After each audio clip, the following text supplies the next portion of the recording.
Hello friends, जैसे कि मैंने पिछले वीडियो में आप लोगों को बताया था कि हम लोग घटना चक्र का पूर्वावलोकन प्रश्न पत्र करेंगे। तो उससे पहले मैं सोची कि जिस चैप्टर का हम लोग करेंगे प्रश्न पत्र, उससे पहले हम लोग क्विक रिवीजन एक ले लेते हैं तो प्रश्न पत्र को बनाने में और भी मज़ा आ जाएगा। इसलिए मैंने भारतीय इतिहास का मॉडर्न हिस्ट्री ली हूँ सबसे पहले, क्योंकि आप लोगों को बताने की ज़रूरत नहीं है कि कोई भी प्रतियोगिता एग्जाम में मॉडर्न हिस्ट्री का क्या वैल्यू है। चलिए इससे हम लोग स्टार्ट करते हैं।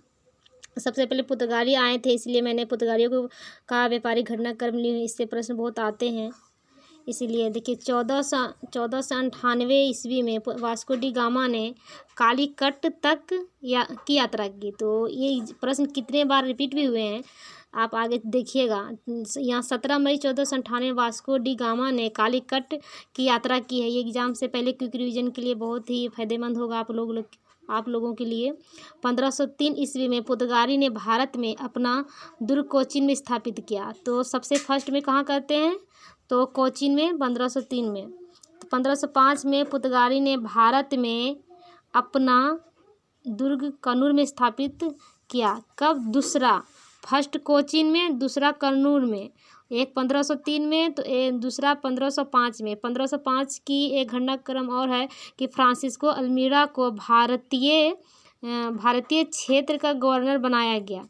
तो 1505 में फ्रांसिस्को अल्मीड़ा को भारतीय क्षेत्र का गवर्नर बनाया गया। 1509 ईस्वी में अल्मीड़ा ने गुजरात और मिस्र के संयुक्त बेड़े को पराजित किया।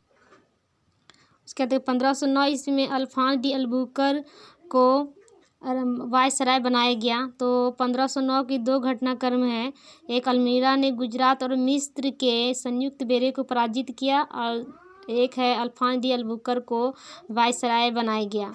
उसके बाद 1509 और 1510 दोनों मैंने इसमें ईस्वी मेंशन की हूँ, क्योंकि किसी बुक में 1509 तो किसी में 10 दिया गया है।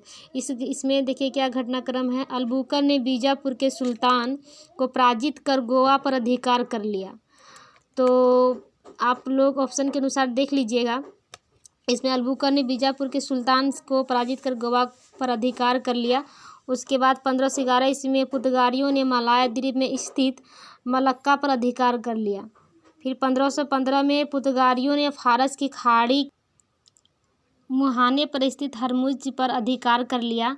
फिर 1515 में वायसराय अल्बुकर्क की मृत्यु, ये डेट याद, ये आप इस भी याद रखिएगा। 1515 में वायसराय अल्बुकर्क की मृत्यु हो जाती है। फिर 1530 में पुर्तगालियों ने गोवा को अपना भारतीय राज्य की राजधानी बना लेता है। 1530 में, कब? 1530 में। फिर 1535 ईस्वी में पुर्तगालियों ने द्वीप पर अधिकार कर लिया। कब? 1535 में। फिर 1559 ईस्वी में पुर्तगालियों ने दमन पर अधिकार कर लिया। उसके बाद 1566 ईस्वी में पुर्तगाली एवं तुर्कों के बीच समझौता। तो 1566 में पुर्तगालियों एवं तुर्कों के बीच समझौता होता है। 1596 ईस्वी में डचों ने पुर्तगालियों को दक्षिण पूर्व एशिया से बाहर किया। तो ये कब हुआ? 1596 में। 1612 ईस्वी में सूरत में पुर्तगालियों को पराजित कर अंग्रेजों ने अपना कारखाना स्थापित किया। ये इसी बहुत ही VVI है, इससे प्रश्न आते भी हैं। तो 1612 ईस्वी में सूरत में पुर्तगालियों को पराजित कर अंग्रेजों ने अपना कारखाना स्थापित किया। उसके बाद 1641 ईस्वी मलक्का दुर्ग पुर्तगालियों से डचों ने छीन लिया। तो ये डचों ने कब छीना? 1641।